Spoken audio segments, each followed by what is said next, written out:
Hello friends, मैं संजय गुप्ता आप सभी का स्वागत करता हूं हमारी आज की रीट की क्लास में। और आज हमने सी टेट का पेपर लिया है। बहुत ही इम्पोर्टेंट पेपर है और इसका हम अभ्यास करेंगे आज। चलिए, पहला ही क्वेश्चन है कि नूर विद्यालय में अपना लंच बॉक्स लाना भूल गई। यह कहते हुए तान्या ने उसका लंच बॉक्स साझा करने के लिए कहा कि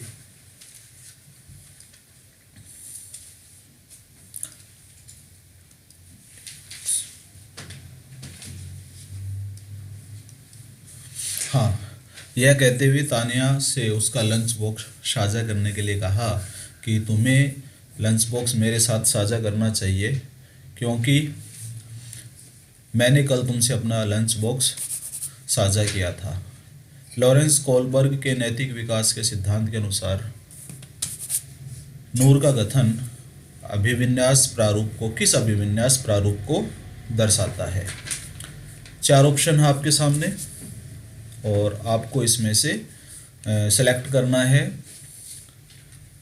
और इसका राइट आंसर हो जाएगा आदान प्रदान परंपरागत।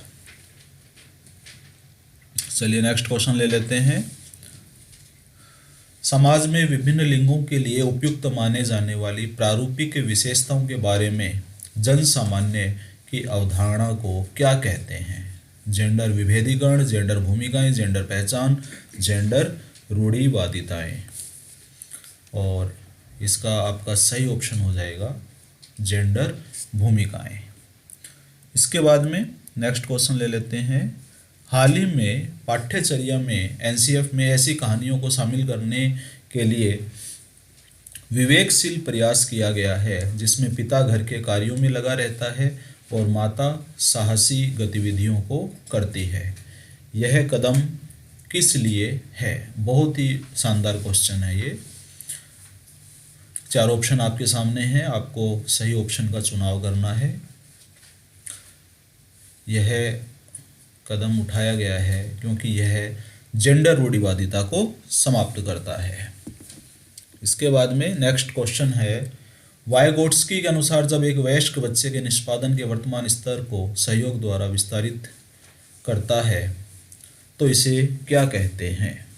चार ऑप्शन आपके सामने और इसका सही ऑप्शन हो जाएगा अंतः व्यक्ति निष्ठता। चलिए, उसके बाद में जीन पियाजे के क्वेश्चन हर परीक्षा में बहुत इंपॉर्टेंट है। जीन पियाजे के संज्ञानात्मक विकास के सिद्धांत के अनुसार परिकल्पित निगमनात्मक तर्क किस अवधि में विकसित होता है? जीन पियाजे बहुत इंपॉर्टेंट है। चार अवस्थाएं दे रखी हैं, आपको पहचानना है। संज्ञानात्मक विकास सिद्धांत के अनुसार परिकल्पित निगमनात्मक तर्क किस अवधि में विकसित होता है? और इसका सही ऑप्शन हो जाएगा अमूर्त संक्रियात्मक अवस्था में। चलिए नेक्स्ट क्वेश्चन ले लेते हैं। इसके बाद में है किसके अनुसार बच्चों के चिंतन के बारे में सामाजिक प्रक्रियाओं तथा सांस्कृतिक संदर्भ के प्रभाव को समझना आवश्यक है? चार वैज्ञानिक, चार विद्वान है, लॉरेंस कोलबर्ग, पियाजे, वाग्योडस्की और बेंडूरा। ऑप्शन हो जाएगा इसमें तीसरा लेव वाइग्योटस्की। इसके बाद में पियाजे के संज्ञानात्मक विकास के सिद्धांत से निहितार्थ निकालते हुए एक ग्रेड 6 से 8 के शिक्षक को अपनी कक्षा में क्या करना चाहिए?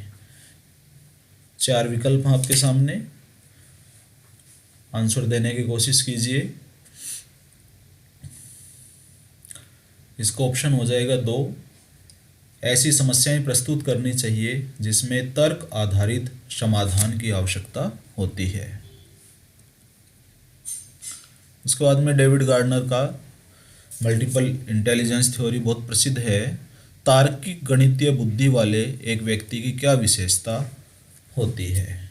चार ऑप्शन है, आसानी से आप इसमें अंदाज लगा सकते हैं कि मैथमेटिकल लॉजिकल बुद्धि वाला व्यक्ति जो है उसमें क्या विशेषताएं हो सकती हैं।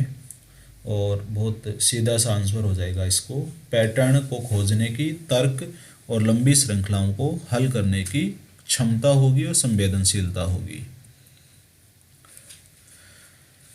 वह प्रक्रिया जिसके द्वारा बच्चे आदतों, कौशलों, मूल्यों तथा अभिप्रेरणा को विकसित करते हैं और जो उन्हें समाज का जिम्मेदार और क्रियाशील सदस्य बनाती है, उन्हें क्या कहा जाता है। सिंपल क्वेश्चन है, आसानी से आप बता सकते हैं। 4 ऑप्शन आपके सामने, और ये ऑप्शन हो जाएगा सामाजिकरण, सोशलाइजेशन, इसका सही आंसर हो जाएगा।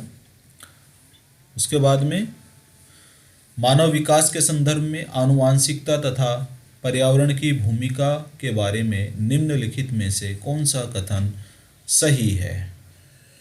4 ऑप्शन आपके सामने।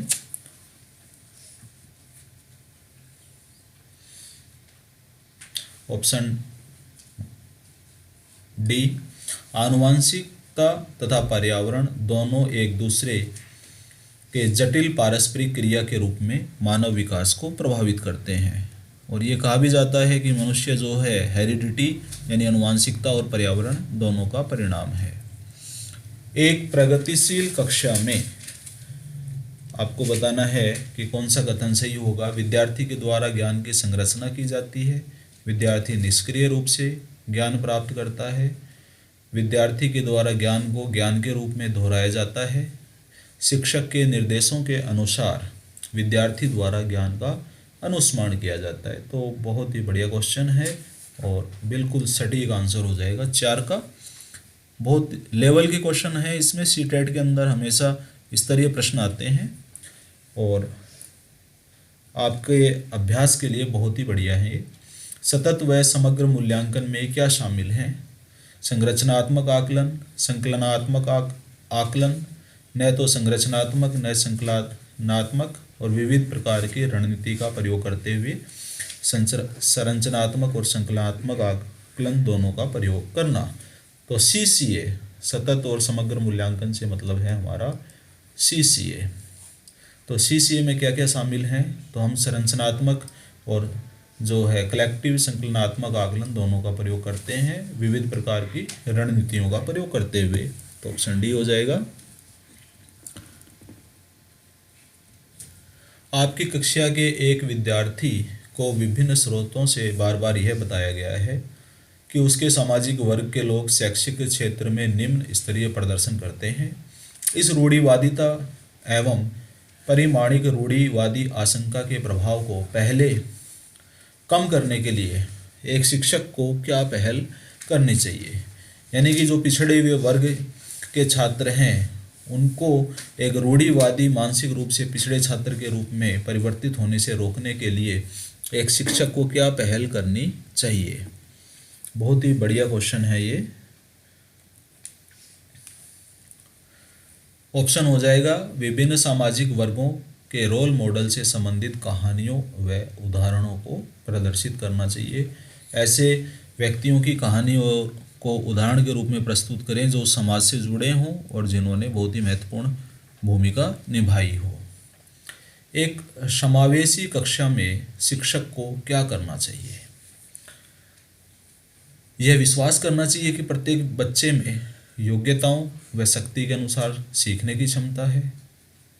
अशक्त अधिगमकर्ताओं के प्रति दया और सहानुभूति, अपाहिज, मंदबुद्धि, इस रूप में बच्चों को क्लासिफाई करे वह, और या प्रतिभाशाली और योग्य बच्चों पर ध्यान दे।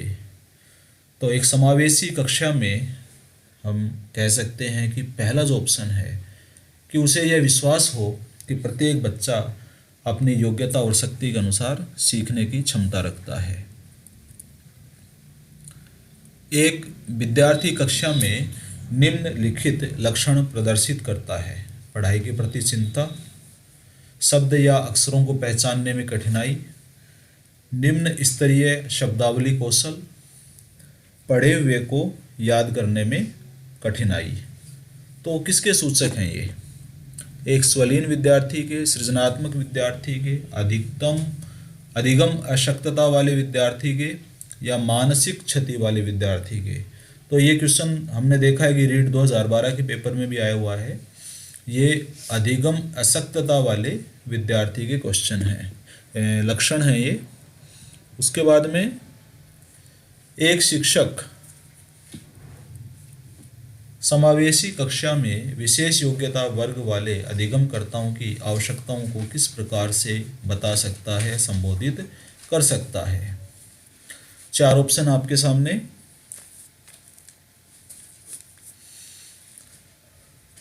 और इसका आंसर हो जाएगा ऑप्शन नंबर 4, प्रत्येक विद्यार्थी के अधिगम के सशक्त पक्षों और कमजोरियों के विश्लेषण के आधार पर अधिगम उद्देश्यों को विकसित करना। 17 का क्वेश्चन, एक शिक्षिका अपनी कक्षा में सृजनात्मक विद्यार्थियों को किस प्रकार से प्रोत्साहित कर सकती है। ऑप्शन है आपके सामने 4।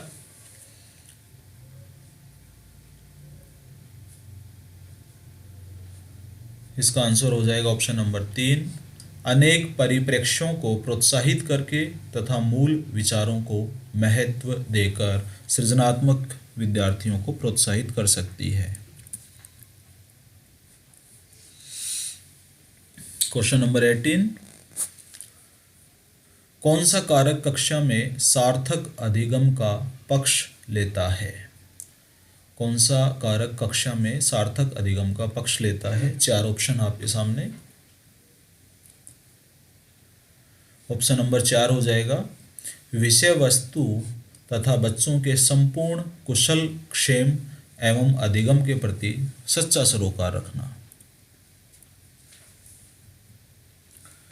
निम्नलिखित में से कौन सा प्रभावशाली समस्या समाधान रणनीति का उदाहरण है। इसमें ऑप्शन आ जाएगा 4 का, साधन साध्य विश्लेषण, समस्या को अनेक उपलक्ष्यों में विभाजित करना। निम्नलिखित में से कौन सी शिक्षण अधिगम के लिए एक प्रभावशाली शिक्षण नहीं है। अधिगम के लिए एक प्रभावशाली शिक्षण की विधि नहीं है। 4 ऑप्शन आपके सामने, सही जवाब देने की कोशिश कीजिए। और इसका सही जवाब हो जाएगा कि ज्ञान को दोहराने पर ध्यान केंद्रित करना यानी रटाना जो है वो एक अच्छी शिक्षण पद्धति प्रणाली नहीं है। शिक्षक कक्षा में पढ़ने में ध्यान न देने वाले बच्चों को किस प्रकार बर्ताव कर सकते हैं। जो बच्चे पढ़ने में ध्यान नहीं रहे हैं उनको टीचर कैसे टैकल करे। 4 ऑप्शन आपके सामने। ऐसी परिस्थिति आपके सामने भी आ सकती है। बाहर जाने के लिए कहकर, बार बार डांट कर, बात करके, उनकी अरुचि का कारण जानने की कोशिश करके, गृह कार्य के रूप में अत्यधिक वर्कशीट देकर। तो आपको एक आदर्श अध्यापक के रूप में सोचना है। संरचनावादी उपागम बताता है कि ज्ञान की संरचना के लिए अत्यंत आवश्यक है।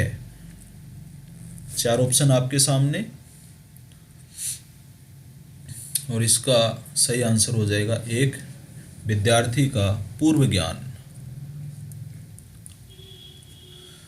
बच्चे अनेक घटनाओं के बारे में सहज अनुभूत सिद्धांत की संरचना करते हैं। इस पृष्ठभूमि में एक शिक्षक को क्या करना चाहिए। 4 ऑप्शन आपके सामने।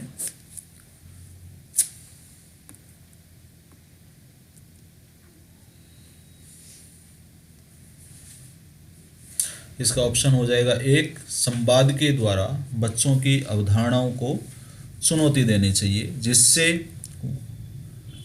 उनका सहज ज्ञान सही दिशा में रहे। संज्ञान व संवेग के बीच में किस प्रकार का संबंध होता है। संज्ञान और संवेग के बीच में किस प्रकार का संबंध होता है। बहुत बढ़िया क्वेश्चन है। और आंसर हो जाएगा इसमें 4, दोनों के बीच एक गतिशील और पारस्परिक क्रिया होती है। निम्न में से कौन से कारक अधिगम को प्रभावित करते हैं। विद्यार्थी की अभिरुचि, संवेगिक स्वास्थ्य, शिक्षा शास्त्रीय रणनीति, विद्यार्थी का सामाजिक और सांस्कृतिक संदर्भ। तो चारों ही ऑप्शन इसमें बिल्कुल बढ़िया है। तो ऑप्शन 4 हो जाएगा। निम्नलिखित में से क्या ज्ञान के सार्थक संरचना की प्रक्रिया का महत्वपूर्ण पहलू है? 4 ऑप्शन आपके सामने, जवाब देने की कोशिश कीजिए। क्या ज्ञान के सार्थक संरचना की प्रक्रिया का महत्वपूर्ण पहलू है? ऑप्शन हो जाएगा इसमें 1 सामाजिक पारस्परिक क्रियाएं, और फिर एक सिचुएशनल क्वेश्चन है, जब विद्यार्थी पुरस्कार पाने की इच्छा से बार बार किसी गतिविधि को करने का निर्णय लेते हैं जो कि प्रत्यक्ष रूप से उस गतिविधि से संबंधित नहीं है, ऐसी स्थिति में क्या संभावना उत्पन्न होती है? बहुत बढ़िया क्वेश्चन है। विद्यार्थी पुरस्कार पाने के लिए बार बार किसी गतिविधि को करने की इच्छा करता है, निर्णय लेता है जो प्रत्यक्ष रूप से उस गतिविधि से संबंधित नहीं है, तो क्या संभावना उत्पन्न होती है? 4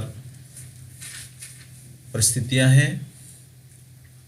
ऑप्शन हो जाएगा 2 समझने के लिए अधिगम से आनंद प्राप्त करना। ये सभी आंसर जो आपको बताए जा रहे हैं ऑफिशियल सीटेट की है उसके अनुसार हैं, इसलिए इसमें गलती की कोई संभावना नहीं है। बाल्यावस्था की अवधारणा से क्या अभिप्राय है? यह सांस्कृतिक संदर्भों में सार्वभौम रूप से समान है। समकालीन सामाजिक संरचनावादी मनोवैज्ञानिकों के अनुसार एक सामाजिक संरचना है। यह है कि बच्चे दुष्ट रूप में पैदा होते हैं और उन्हें सभ्य बनाना होता है। यह है कि बच्चे शून्य से शुरुआत करते हैं। तो इसमें आपको इन चारों में ऑप्शन देखना है और इसका ऑप्शन हो जाएगा आपका ए, यह विभिन्न सामाजिक संदर्भों में सार्वभौम रूप से समान है। उसके बाद में क्वेश्चन नंबर 29, मध्य बाल्यावस्था की विशेषता क्या है? मध्य बाल्यावस्था, 4 ऑप्शन हैं, उनमें से आपको देखना है। ऑप्शन हो जाएगा इसमें सी, बच्चे तार्किक व मूर्त रूप से सोचना प्रारंभ कर देते हैं मध्य बाल्यावस्था में। परिवार एवं पास पड़ोस बच्चों के समाजीकरण की मनोवैज्ञानिक प्राथमिक मध्य द्वितीयक कौन सी एजेंसियां हैं? तो परिवार प्राइमरी एजेंसी है, इसमें हमें कोई सोचना ही नहीं है।